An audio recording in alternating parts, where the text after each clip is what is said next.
హితల్ Parekh case గురించి మొదటి 2 భాగాల్లో చాలా వరకు తెలుసుకున్నాం, కానీ నేరస్తుడు బయటపడలేదు.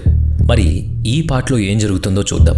తమ కూతురిపై అత్యాచారం చేసి హతమార్చిన సంఘటనలు, వారి అపార్ట్మెంట్ సెక్యూరిటీ గార్డ్ అయిన 25 ఏళ్ల ధనుంజయ్ని నేరస్తుడిగా పేర్కొంటూ చూపిన ఆధారాల డొల్లతనం బయటపడింది.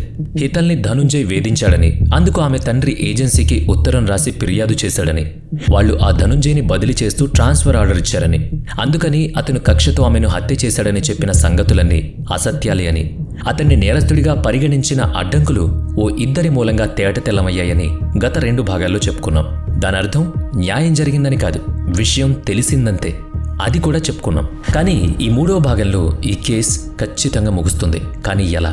పదని చూద్దాం. హితల్ ఇష్టాపూర్వకంగా ఒక వ్యక్తితో గడిపింది.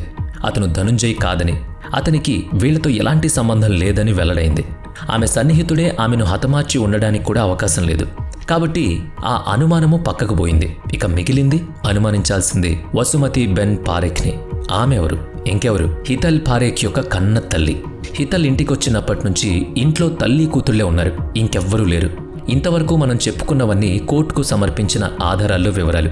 ఈ కేసులో లోతుగా పరిశోధన చేసి ఎన్నో కీలకమైన సంగతుల్ని లోకానికి వెల్లడించిన ఇద్దరూ ఇచ్చిన నివేదికల నుంచి గ్రహించిన విషయాలనే ఇప్పుడు మనం చెప్పుకోబోతున్నాం. దానర్థం న్యాయం జరిగిందని కాదు, విషయం తెలిసిందంతే. హితల్ స్కూల్ నుంచి ఆలస్యంగా రావడానికి కారణం, పరీక్ష అయిపోయాక తన స్నేహితుడితో సన్నిహితంగా కలిసింది. అక్కడే తన ఒంటికి అంటించిన రక్తపు మరకలను శుభ్రం చేసుకుని ఇంటికొచ్చింది. ఆమె ఇంటికి వచ్చి దుస్తులు మార్చుకుంటున్నప్పుడు కన్నతల్లికి అనుమానం కలిగింది.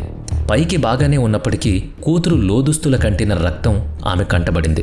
నిలదీసింది. పెళ్లి కాని పిల్ల పరాయి మగాడితో గడిపితే ఆమెకు కోపం రాకుండా ఉంటుందా? వచ్చింది. కోపావేశంలో గట్టిగా కొట్టింది. ఆ ఆవేశంలోనే గొంతు పట్టుకుంది. ఇదంతా అప్పటికప్పుడు జరిగిందే తప్ప ముందస్తు ప్రణాళిక వేసుకుని చేసింది కాదు. కూతురు తన చేతిలోనే మరణించిందని గ్రహించుకున్న వెంటనే అప్పుడు దాన్ని కప్పిపుచ్చుకోవడానికి పథకం రచన చేసింది. సాయంకాలం గుడికి వెళ్ళింది. గుడికి వెళ్ళి వచ్చిన ఆమె ఏదో 2 సార్లు తలుపు తట్టి కాసేపు ఆగి అరచి గోల చేసి అందర్నీ వచ్చేలా చేసింది. లిఫ్ట్ మ్యాన్, సెక్యూరిటీ గార్డులను పిలిచి తలుపులు బలవంతంగా తెరిపించింది. లోపల జరిగిన దారుణం చూసి రోదించింది. మరి తలుపు లోపల వైపు గడియ ఎలా పడింది తెలియాలి కదా. కాబట్టి ఇప్పుడు వినండి. తలుపుకు లోపలి వైపు గడియ లేదు. తలుపుకు ఆటోమేటిక్ లాక్ పడింది. బహుశా చాలా మందికి తెలిసుండొచ్చుది, చాలా మందికి తెలియదు కూడా. బోల్ట్, గడియ, డోర్ లివర్కి లాక్ల గురించి తెలిసినంతగా డోర్ నాబ్ లాక్ గురించి ఎక్కువ మందికి తెలిసుండకపోవచ్చు. మీరు గమనిస్తే కొన్ని ఇళ్ల తలుపులకు వెనుక ఒక నాబ్ ఉంటుంది. ఆ నాబ్ను తిప్పి తలుపు తెరిచి లోపలికి రావచ్చు. తలుపు వేసేస్తే ఆ నాబ్కున్న లివర్ గుమ్మానికుండే బద్దిలోకి వెళ్ళిపోతుంది. అలాగే ఆ నాబ్కి మధ్యన ఒక నొక్కుడు బొత్తం అంటే ప్రెస్ బటన్ ఉంటుంది. సాధారణంగా అది బయటకు పొడుచుకొచ్చి ఉంటుంది. ఒకవేళ దాన్ని నొక్కితే మాత్రం తలుపు లాక్ పడుతుంది. మళ్ళీ లోపల ఉన్నవాళ్ళు నాబ్ తిప్పితేనే తలుపు తెరుచుకుంటుంది. బయట ఉన్నవాళ్ళు నాబ్ తిప్పినా తలుపు తెరుచుకోదన్నమాట. అలాగే తలుపు వేసే ముందే ఆ బటన్ను లోపలికి నొక్కి తలుపు వేసామనుకోండి, అప్పుడు కూడా లాక్ పడిపోతుంది. ఇక ఇంటి లోపల ఎవరైనా ఉంటే వాళ్లే తలుపు తీయాలి. లేదంటే బయట ఉన్నవాళ్లు తాళం చెవితో ఆ లాక్ను అన్లాక్ చేసుకోవాలి.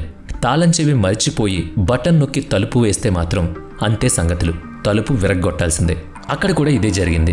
హితల్ తల్లి చాలా తెలివిగా తాళం చెవిని ఇంట్లోనే ఉంచేసి తలుపు నాబ్కి ఉన్న బటన్ని లోపలికి ప్రెస్ చేసి తలుపేసింది. అంటే తలుపు తాళం పడిపోయింది. ఇక తాళం చెవితోనే దాన్ని తెరవాలి. అలా లాక్ పడిన తలుపును లోపల నిద్రపోతుందో లేక బాత్రూంలో ఉందో చాలాసేపటి నుంచి తలుపు తీయడం లేదు తన కూతురు అంటూ ఆందోళనగా నటించింది. ఆ తలుపును గార్డ్స్ అలాగే లిఫ్ట్ మ్యాన్ చేత విరగ్గొట్టించింది. అక్కడున్న అందరితో పాటుగా తాను లోపల ప్రాణం లేకుండా పడున్న కూతుర్ని చూసి విలవెల్లాడింది. కూతుర్ని ఎవరో పాడు చేశారని చెప్పడం కోసం తానే ఆమె ముఖం మీద, ఆమె మెడ మీద, చేతుల మీద గీరి చూసేవారికి ఏదో పెనుగులాట జరిగినట్టుగా సృష్టించింది ఆ తల్లి. ఇక హితల్ మరణానంతరం ఒక వారం తర్వాత ఆ కుటుంబం కోల్కతా విడిచి ముంబైకి వెళ్ళిపోయింది. హితల్ తండ్రి వ్యాపారం వదిలి కొడుకు చదువు విడిచి ఉన్నట్టుండి ముంబై వెళ్ళిపోవడం కూడా సందేహాస్పదమే. అవును, కూతురు కేసు నడుస్తుండగానే వాళ్ళు ఏకంగా ముంబైకి వలస వెళ్ళిపోయారు. కోర్టులో ట్రయల్స్ జరుగుతున్నప్పుడు కూడా హితల్ తల్లి సక్రమంగా హాజరు కాలేదు. మరి ధనుంజయ్ ఈ సంఘటనలోకి ఎలా వచ్చాడు? అతను ఆ రోజే తన ఊరికి వెళ్లాల్సింది. ఊళ్ళో అతని తమ్ముడి పెళ్లి కనుక వెళ్లే ముందు తన ఏజెన్సీ అధికారి అయిన హితల్ తండ్రికి సెలవు గురించి చెప్పి వెళ్దామని 3వ అంతస్తుకు వెళ్ళాడు. అలా పైకెళ్ళొస్తానని కింద డ్యూటీలో ఉన్న కొత్త సెక్యూరిటీకి చెప్పి వచ్చాడు. అయితే ఎన్నిసార్లు కాలింగ్ బెల్ కొట్టినా ఎవరూ పలక్కపోవడంతో వెనక్కి వెళ్ళిపోయాడు. ఆ తర్వాత వచ్చిన హితల్ తల్లితో ధనుంజయ్ ఇప్పుడే వచ్చి వెళ్ళాడని లిఫ్ట్ మ్యాన్ చెప్పగా ఆమె అప్పటికప్పుడు మనసులో అతడి మీద కథ అల్లుకుంది. ఇంట్లోకి వెళ్ళగానే పనిగట్టుకుని ధనుంజయ్ పేరును రెట్టించి పలుకుతూ కూతుర్ని పట్టుకుని ఏడ్చింది. కనుక అతను హితల్ని ఏడిపించాడనడం మొదలు మొత్తం అంతా అసత్యమే. ధనం మూలం ఇదం జగత్ కదా. డబ్బుకి నోరుంది, బలం ఉంది, గొప్ప శక్తి ఉంది. దానికి దేన్నైనా లొంగదీసుకునే సత్తా కూడా ఉంది. కనుకనే స్థానిక కోర్టు మొదలు అత్యున్నత న్యాయస్థానం వరకు హితల్ తరపున ప్రవేశపెట్టిన తప్పుడు సాక్ష్యాల్ని పరిగణించకుండానే ఏకపక్షంగా ధనుంజయ్ని హంతకుడిగా నిర్ధారించింది. అతను నేరం చేయడానికి అనుకూలత ఉన్నట్టుగానే అన్నిటినీ ప్రముఖంగా ప్రస్తావిస్తూ నొక్కి చెప్తూ వచ్చారు. ధనుంజయ తరపు లాయర్ ఆ వాదనలకు కిమ్మనకుండా అవే నిజం సుమా అన్నట్టు నటించేశాడు. ధనుంజయ్ తండ్రి ఇల్లు పొలం అయినకాడికి అమ్మి డబ్బు తెచ్చి ఇచ్చినా అవి పుచ్చుకున్న లాయర్లు చప్పడి వాదనలే వినిపించారు. తూతూ మంత్రంగా వ్యాజ్యం నడిపించేశారు. కేసులో ధనుంజయ్కి శిక్ష పడేలా చేశారు. మరి లిఫ్ట్ మ్యాన్, సహచర సెక్యూరిటీ గార్డులు హితల్ రాకపోకల సమయాల తాలూకు నిజం చెప్పాలి కదా, కానీ చెప్పలేదు. అందరూ డబ్బు కమ్ముడిపోయారు. పోలీసులు చెప్పిన దాన్ని కోర్టులో అప్పగించారు. ఆ విషయాలన్నీ ధనుంజయ్ జైల్లో తనను ఇంటర్వ్యూ చేసిన వారికి చెప్పుకుని లోకంతీరు అంతేనని నిర్లిప్తంగా సమాధానమిచ్చాడు. సుప్రీంకోర్టులో కూడా మహిళలపై, యుక్త వయసు బాలికలపై దేశంలో పెరుగుతున్న అత్యాచారాల విషయంలో తాము చాలా తీవ్రంగా నేరస్తులకు శిక్షలు వేస్తున్నామనే దానికి ధనుంజయ్ని హంతకుడిగా ముద్రవేసి ఒక ఉదాహరణగా చూపించడానికి ఉత్సాహపడినట్లుగా కనిపిస్తుందని ఈ కేసును దగ్గరగా పరిశీలిస్తూ వచ్చిన కొందరు వ్యాఖ్యానించారు. అపరాధికి శిక్ష పడాలి, అది తక్కిన అటువంటి వారికి హెచ్చరిక కావాలి. కానీ అందుకోసం ఎరక్కపోయి వచ్చిన వాళ్ళని ఇరికించకూడదు.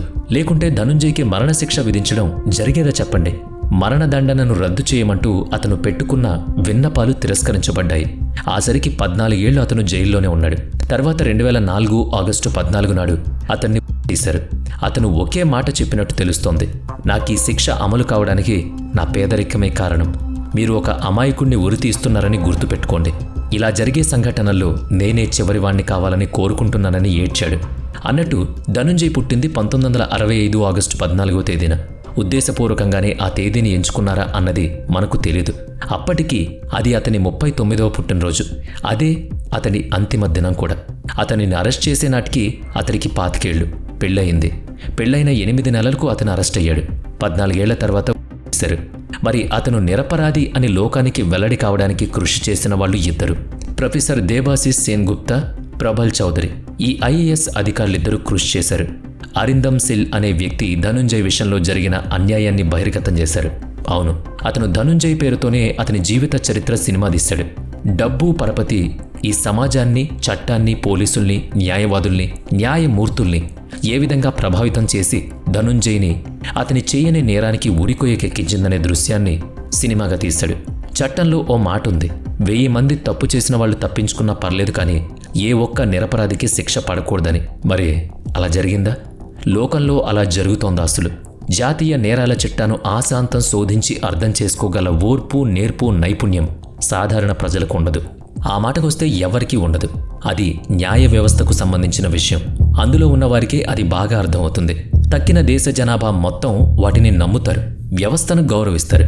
కానీ ఆ నమ్మకాన్ని, గౌరవాన్ని వారు వమ్ము చేస్తున్నప్పుడు విషయ జ్ఞానం లేని సామాన్యుడు, పేదవాడు అదే వ్యవస్థకు బలికాక తప్పడం లేదన్నది ధనుంజయ్ వంటి వారి సంఘటనలప్పుడు బయటపడుతున్నాయి.